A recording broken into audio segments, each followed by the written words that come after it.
के by DJ Balera तू गेले कौन काम केले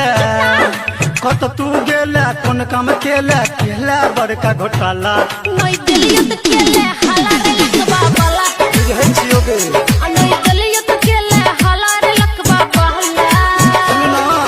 खेत में जाके ओढ़न बिछा के खेले गड़बड़ घोटाला नई दिलियत केले हाला रे लकबा वाला विचार छोड़ दियो के नई दिलियत केले हाला रे लकबा वाला एस के वाई डीजे बलेरा जिला सिरहा। कुछ तो सही आता कि तू बतेबे जे हम सोच लगने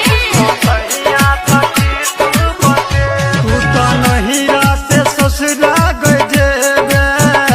कुछ तो सही आता कि तू बतेबे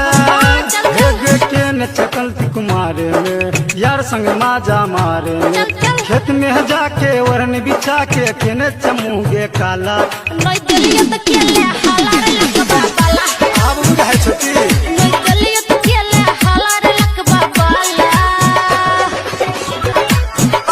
भेलो राइटर संतोष गे दीवाना बनलो गायक नरेश गे निशाना चुप न रे छौरा